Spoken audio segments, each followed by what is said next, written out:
নমস্কার বন্ধুরা, শিলাস বং কিচেনে তোমাদের সবাইকে স্বাগত। আজকে আমি আবার একটা রেসিপি নিয়ে চলে এসেছি। সেটা হচ্ছে বকুল মাছের রেসিপি, যেটা হবে পুঁইমিটুলি, বেগুন আর আলু দিয়ে করে দেখাবো। তো দুটো বড় বড় সাইজের আমি বকুল মাছ নিয়েছিলাম, ওটাকে কেটে ধুয়ে নুন হলুদ মাখিয়ে রেখে দিয়েছি। এবার একদিকে আমি গ্যাসটা জ্বালিয়ে দিয়ে একটা কড়াই বসিয়ে কড়াইয়ের মধ্যে তেলটা দিয়েছি। তেলটা যে গরম হয়ে গেছে, মাছগুলো আমি ছেড়ে দিলাম। মাছগুলোকে খুব বেশি আমি ভাজবো না বন্ধুরা, এপিট ওপিট করে তুলে নেব। এই বকুল মাছটা আমার খেতে খুব ভালো লাগে। এর থেকে ছোটোগুলো যেগুলো হয় ওগুলো আরও ভালো লাগে খেতে। তো দেখো, মাছটা আমার ভাজা হয়ে গেছে, আমি তুলে নিচ্ছি। বাকি মাছগুলো আমি ভেজে নেব।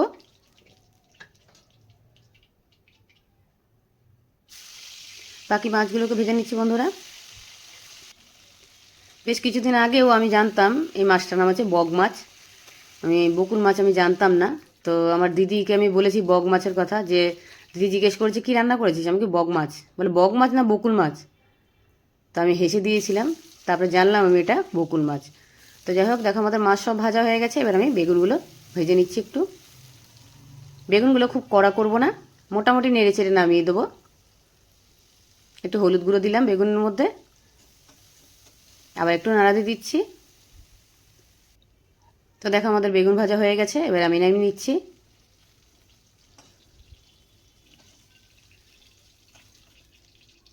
তো বন্ধুরা, মাছটা আর বেগুনটা দেখো আমি মোটামুটি ভেজে নিয়েছি। এবার আমি ওই তেলের মধ্যেই, আর কোনো তেল দেবো না, ওটার মধ্যে দিয়ে দেবো আমি একটু রসুন থেতো করে রেখেছিলাম, সেটা দিয়েছি। আর কিছু ফোড়নে দেবো না, একটু নাড়াচাড়া করে নিচ্ছি। এবার আমি যে সবজিগুলো কেটে রেখেছিলাম সেটা দিয়ে দেবো। কেটে রেখেছি আমি এখানে আলু আর পুঁইমিটুলি আর পেঁয়াজ, এগুলোকে আমি একসাথে কেটে ধুয়ে রেখে দিয়েছিলাম। রসুনটা ফোড়ন দিয়ে আমি সবজিগুলো দিয়ে দিয়েছি। দিয়ে একটু নাড়াচাড়া করে দিয়ে দিলাম হলুদ পরিমাণ মতন, দিয়ে দিচ্ছি হাফ চামচের মতন জিরে গুঁড়ো, স্বাদ মতন নুন, দিয়ে দেবো 1 চামচ শুকনো লঙ্কার গুঁড়ো। একটু ঝাল ঝাল হলে এটা খেতে বেশি ভালো লাগে। তো দেখো বন্ধুরা, যে যেমন ঝাল খাও তেমনই দিতে পারো, বা কাঁচা লঙ্কা দিয়ে করতে পারো তোমরা। আমি শুকনো লঙ্কা দিয়েই করেছি। ভালো করে নাড়াচাড়া করে নিচ্ছি।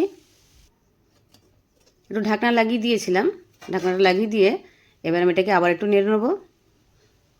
টমেটো রেখেছিলাম আমি কেটে, টমেটোটা দিয়ে দিয়েছি, দিয়ে এবার নাড়াচাড়া করে নিচ্ছি। এবার আমি ভেজে রাখা মাছ আর বেগুনটা দিয়ে দেবো।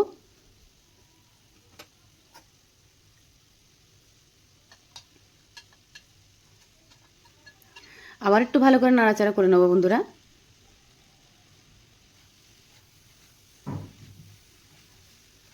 মাছটা খেতে এত ভালো হয়েছিল, এত সুন্দর হয়েছিল, মানে কি বলবো বন্ধুরা, তোমরা না খেলে বুঝতেই পারবে না। তো অবশ্যই পুঁইমিটুলি দিয়ে, বেগুন দিয়ে, আলু দিয়ে আর টমেটো দিয়ে রেসিপিটা করে দেখবে। তো জলটা দিয়ে আমি নাড়াচাড়া করে আবার একটু ঢাকনাটা লাগিয়ে দেবো 10-15 মিনিটের জন্যে।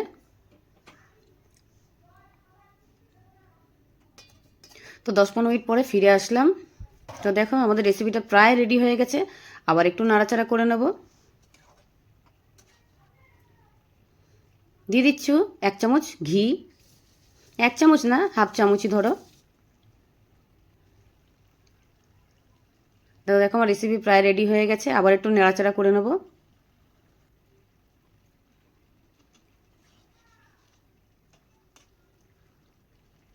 এবার দিয়ে দিচ্ছি একদম হাফ চামচের মতন গরম মশলার গুঁড়ো দিয়েছি।